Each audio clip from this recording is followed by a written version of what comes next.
This is in-depth analysis. I have been part of a committee that investigated the atrocities of the Boko Haram. And that committee indicted the military more than anything else. There is no house in Borno that the military has not plundered. There is no house in Borno. There has been committee after committee set up by the government. And the government has failed to bring these people to book. In fact, this current leadership of the military in Nigeria today are an extension of that one. And this government has failed to even acknowledge the reports of those investigations. We all know today that in this government, papers have been given, investigations have been made into the atrocities and the corruption in the military. We all know today that the Air Force, the papers or the investigation of the Air Force has been made public. That of the Navy has been made public. But that of the Army has been swept under the carpet by this government. Because they are not only sustaining it, they are not only retaining those culprits, but they are still serving in various capacities in this government, as a government that is supposed to be fighting corruption more than any other place, or more than any other thing. Now, with this, we should also look at the irresponsibility of the political elite. The political elite in this country have done nothing but to cash in on this poverty, on this ill education of the mass majority of Nigerians. That's it. They use them, they have used you and turned your psyche into slaves, slaves of religious and ethnic manipulations. No one has ever seen the son of a governor even going out to campaign. No one has ever seen the son or the daughter of the president going out to campaign. And no son of even a councillor, not to talk of a senator or a chairman or a governor that has been abducted or that has been slaughtered on the streets.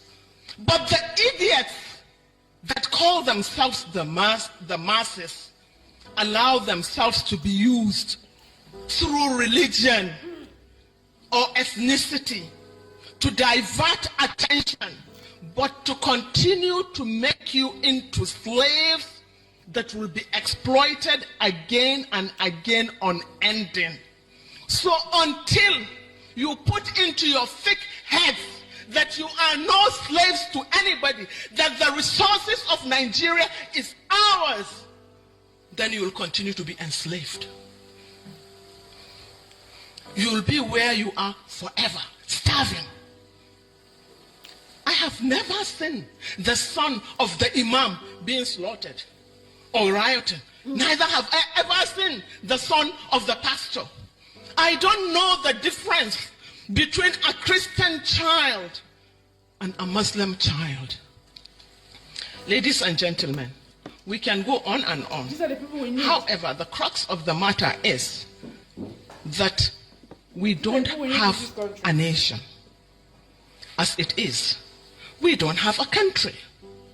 Because the primary responsibility of every government, that which gives legitimacy to any government, is to secure the territorial integrity of that nation and to provide security for lives and property and to give us an enabling environment to live and to sustain our lives without hindrance, without fear of being kidnapped or being killed or being assassinated.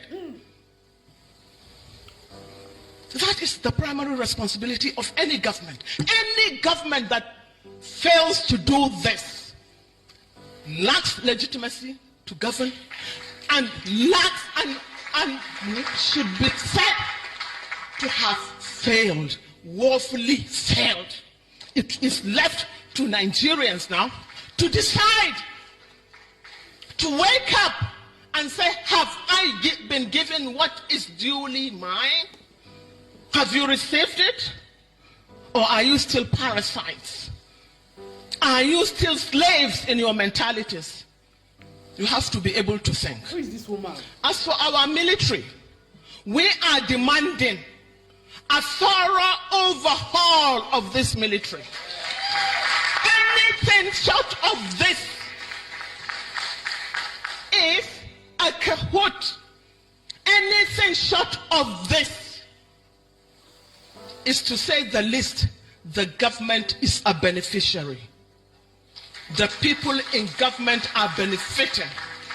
For so long as you see crime within the prism of tribe or religion, you are part and parcel of the problem. They planted it.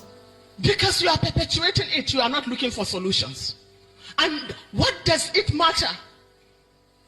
What does it matter to the victim? Does it make any difference to the victims of Mambila, Benue, or Zamfara, under which government they were killed? The dead is dead. The orphan is orphaned. Does it matter who made it happen or who allowed it to happen? So, ladies and gentlemen, I can't say much because I did not even prepare a paper. You have to forgive me. But You have said a lot. we all have a responsibility, not only to ourselves, but to our children. Anybody, I have said, who sits on the fence without saying anything or doing anything is either a coward or a hypocrite. Thank you. Or both. Thank you. So the choice is yours. Thank you. I'm not a coward, I'm not a hypocrite. Thank you. I'm a fighter. Fight along with us. Thank you.